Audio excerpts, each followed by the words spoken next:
মমতা বন্দ্যোপাধ্যায় ভোটে হারের পর বামেদেরও আহ্বান জানিয়েছেন একসঙ্গে বিজেপির বিরুদ্ধে লড়াই করার জন্য। এমনকি আপনারা যদি বলেন লেফটিস্ট, আমার কোনো ইগো নেই, আমি সবাইকে নিয়েই চলতে চাই।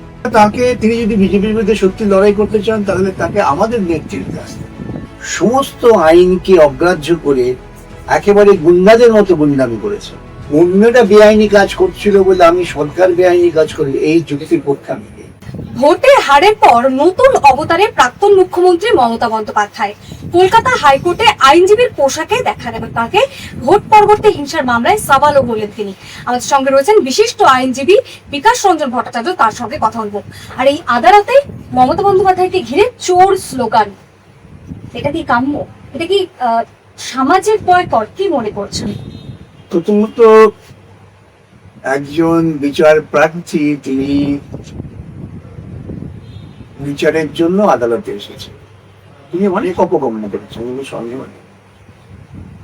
সেই অপকর্ম করেছেন বলেই যখন তিনি বিচারের জন্য এসেছেন তখন তাকে অপদস্থ করাটা, এটা আমি মনে করি না খুব যুক্তিসঙ্গত বা রুচিসঙ্গত।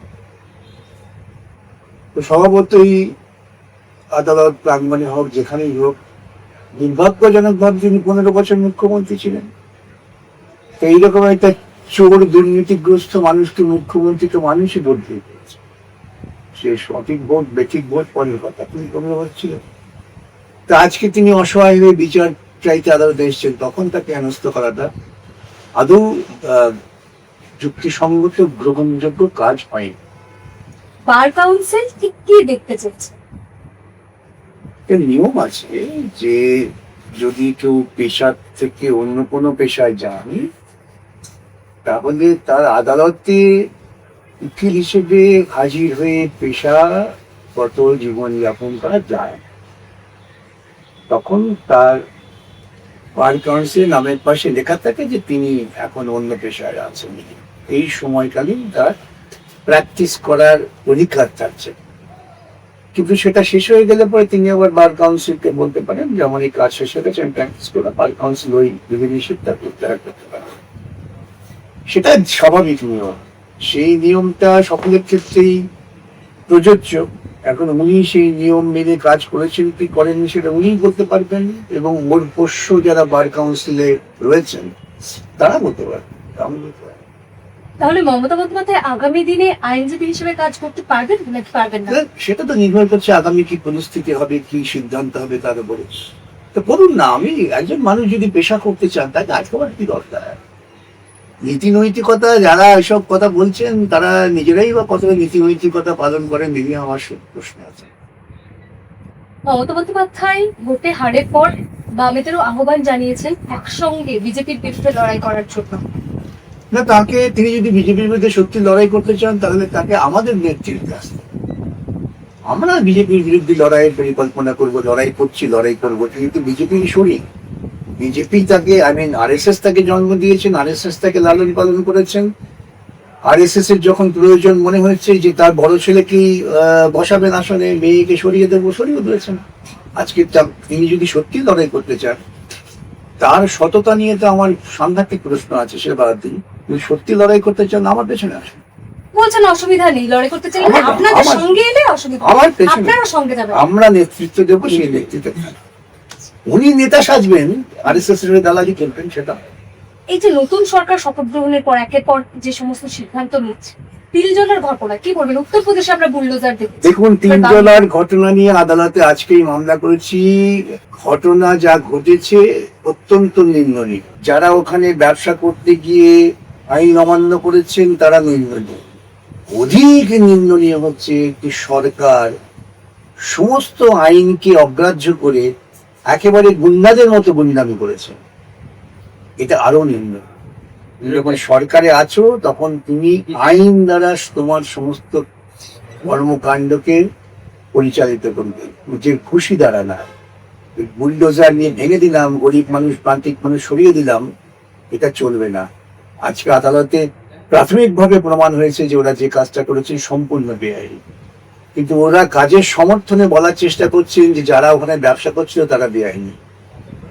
তাহলে একজন যদি বেআইনি কাজ করে থাকে তো তার বিরুদ্ধে ব্যবস্থা নেই যে সরকারও বেআইনি কাজ করবে।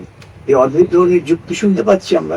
দেখা যাক আগামী দিনে আদালতকে বিচার করতে হবে। আমি বলেছি আদালতের কাছে সংবিধান থাকবে কি থাকবে না, একটা তোমাদের বিচার করতে হবে। ইতিমধ্যে একটা বিষয় কিন্তু সামনে আসছে যে ওই এলাকা সংখ্যালঘু অধ্যুষিত। না, আমি এই মুহূর্তে সংখ্যালঘু অধ্যুষিত কিনা তা নিয়ে বলছি না।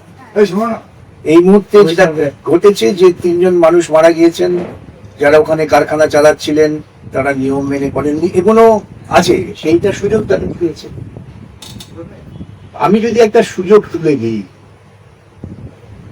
তারপরে আমি অন্য কোনো অভিযোগের পান্তার হতে যাচ্ছি। আমি বলছি এই ঘটনার ক্ষেত্রে তারা যেটা করেছেন সম্পূর্ণ বেআইনি, কিন্তু অন্যটা বেআইনি কাজ করছিল বলে আমি সরকার বেআইনি কাজ করি, এই যুক্তির পক্ষে আমি নেই। আর যদি ওরা সিদ্ধান্ত নেন যে বেআইনি বাড়ি যত আছে ভাঙা হবে, আমি তাকে সাধুবাদ জানাই। তাহলে পশ্চিমবঙ্গ জুড়ে সব জায়গার বেআইনি, প্রথমে রামসার সাইটটা পরিষ্কার করি। আদালত নির্দেশ আছে যে রামসার সাইটে যত বেআইনি নির্মাণ হয়েছে ভেঙে ফেলা হোক। আগে সরকার বলেছেন আমরা পুলিশ দিয়ে করতে পারছি না, এই সরকার এসছেন তো দেখি পরিষ্কার করুন রামসার সাইটটা। আমি সেখানে মামলা আবেদনকারী, পিটিশন পরিষ্কার করে দেবো।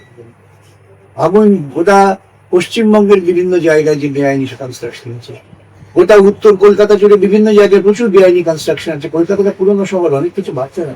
এই প্রসঙ্গটা আমি তুলতে চাইছিলাম, তাদের পেয়েছে নির্দিষ্ট কিছু জায়গাকে টার্গেট। আমি সেটা বলতাম যদি দেখাতে পারতাম যে ওই বাড়ির যারা মালিক তারা সমস্ত আইন মেনে কাজ করছে। ওরা তো আজকে সুযোগ নিচ্ছে, ওরা সুযোগটা নিচ্ছে কি যে বাড়িটা বেআইনি, ওরা সুযোগ নিচ্ছে কি তুমি ব্যবসার 3 জন মানুষ মারা গেছে শুধু আত্মহত্যা।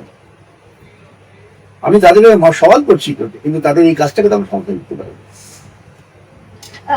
নতুন সরকারের একের পর এক সিদ্ধান্ত নিয়ে তো ইতিমধ্যেই একটা প্রশ্ন নানামহলে উঠছে, এই যে প্রাণী হত্যা আটকানোর বিষয়। না, এটা তো কোনো প্রাণী হত্যা তাহলে হবে না, এটা নতুন কিছু না। হ্যাঁ। এই যে নির্দেশিকা দিয়েছেন এটা নতুন কিছু না, এটা আগেও ছিল, এখন আছে, খুব ভালো। কিন্তু সেটাকে কার্যকর করতে হবে সঠিকভাবে। এবং আমাদের একটা দাবি, আমি মনে করি যে প্রাণী হত্যা শুধুমাত্র গরু বাছুরের ক্ষেত্রে কেন, সমস্ত রকম প্রাণী ক্ষেত্রে আইনটা আছে। গরু বাছুরের ক্ষেত্রে 1950 সালের আইন, আমি তো আইনটা খতিয়ে দেখেছি। তার বিরুদ্ধে আমরা আইনগত ব্যবস্থা নেওয়ার কথা ভাবছি, করবো।